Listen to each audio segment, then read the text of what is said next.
Hello everyone, and welcome back to another video. I apologize. I'm sorry for, not uploading for 3 days because I got a little bit lazy and, a little bit of personal problem to have to deal with, but here I am back again because, got to commit to it no matter what. Even though I skipped 3 days, but it is what it is. Anyway, since I already did a little bit on like learning arrays, at least on the easy level and a little bit the medium level, I think we should be fine with doing some LeetCode problems. This is the LeetCode 26, remove duplicates from sorted array. It's an easy problem. Let's try to go through it. So basically, given an integer array nums, sorted in a non-decreasing order, remove the duplicates in place such that each unique element appears only once. Basically, it's easy because it's a sorted array. So all we have to do is go down the array and compare and to see if there's any duplicates, right?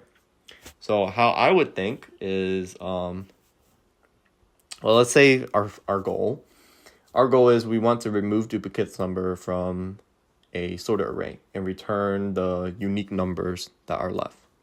Or basically how many unique numbers are left. So let's first do so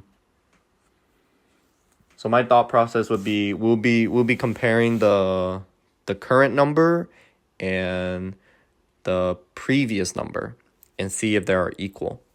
If they aren't equal, then we can basically, if it's different, then we can put it into the position, I guess. It's kind of hard to explain. I'm gonna try to write the code first as I'm going. I think that's probably a lot better.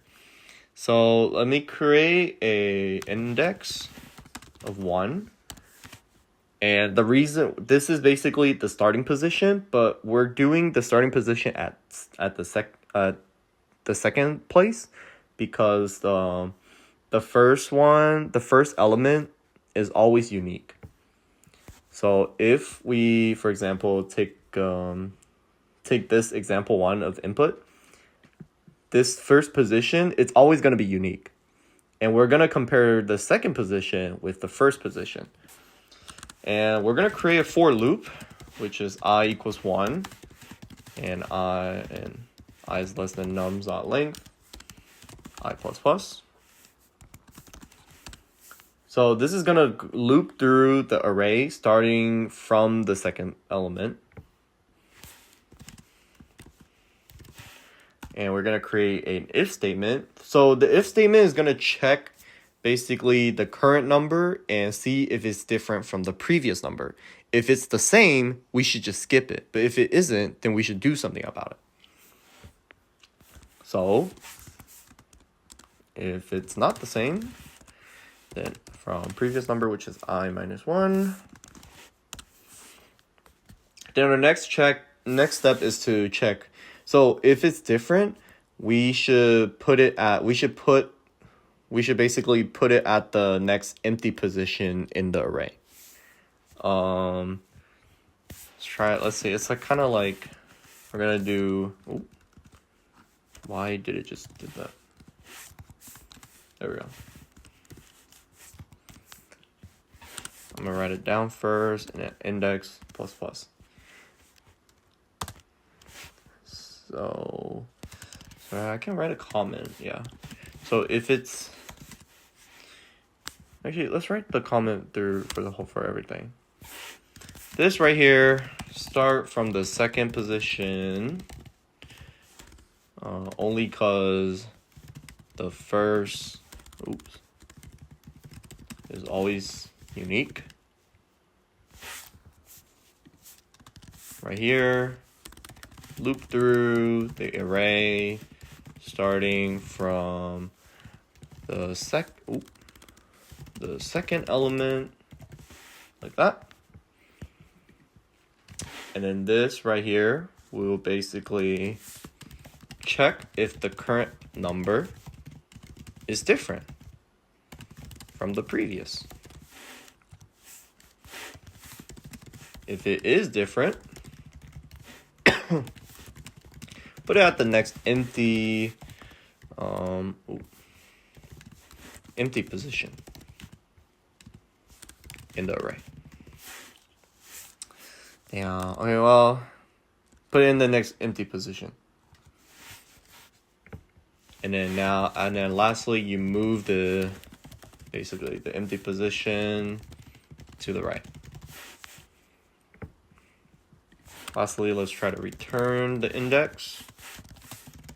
Return the number of unique elements, like that. So, begin at index 1. Loop through the array.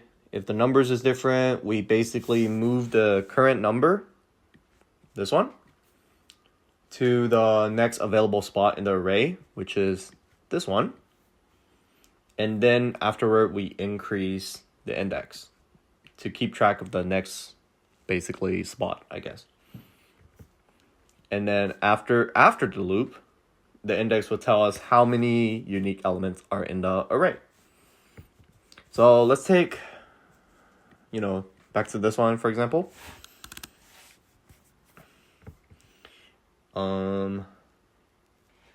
So let's start off with index equals 1 because of this right here.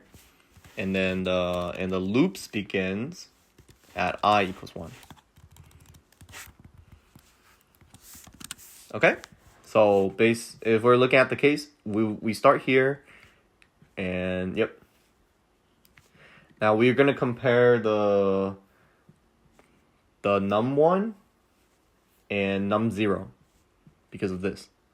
So this would be I would be 1, and then I1 minus 1 would be 0. So we're comparing it, and that we see that they are the same.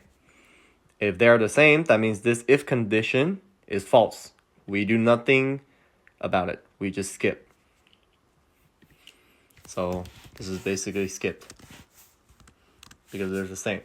Now we move to the next one because I++.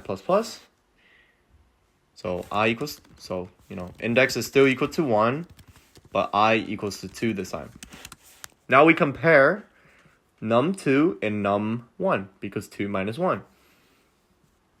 And we notice that if we're here, this 2 is in fact different to num1, which is 1. And since they are different, we basically put this 2 into num's 1. This right here. We put this 2, this is 2, into here. Because index is 1, so not this number will become, this num's 1 will become the 2. So now the array should look something like this. Okay? And then afterward, we increase the index to 2 because of this. And that's it. There's no number after that. So after that, we basically just return index 2. Index equals to 2. And this, since index is only 2, it just means that this 1 and 2 are going to be shown. This 2 at the end, it's not going to be shown because index equals 2. So it basically meaning the first 2 elements. Like that. So 1, 2. And they are the unique numbers. And yeah, I think that should be it. So boop. Now that I explained it, let's run, test it out, obviously. And yeah, that's it, basically. Got the, answer, and we just got to submit it, and that's it. Test case, accepted, easy peasy, nothing to worry about. Yep, looks pretty good. Yep. And so basically, to the people who knows about time complexity and space complexity, time will be O of n because we're going down the array, and then the space should be O of 1. And yeah, that's it. All right. Anyway, thank you guys for watching. And it's almost 10 minutes. Okay, I'm going to try to make the next video a little bit shorter if I can, but thanks for watching. Thanks.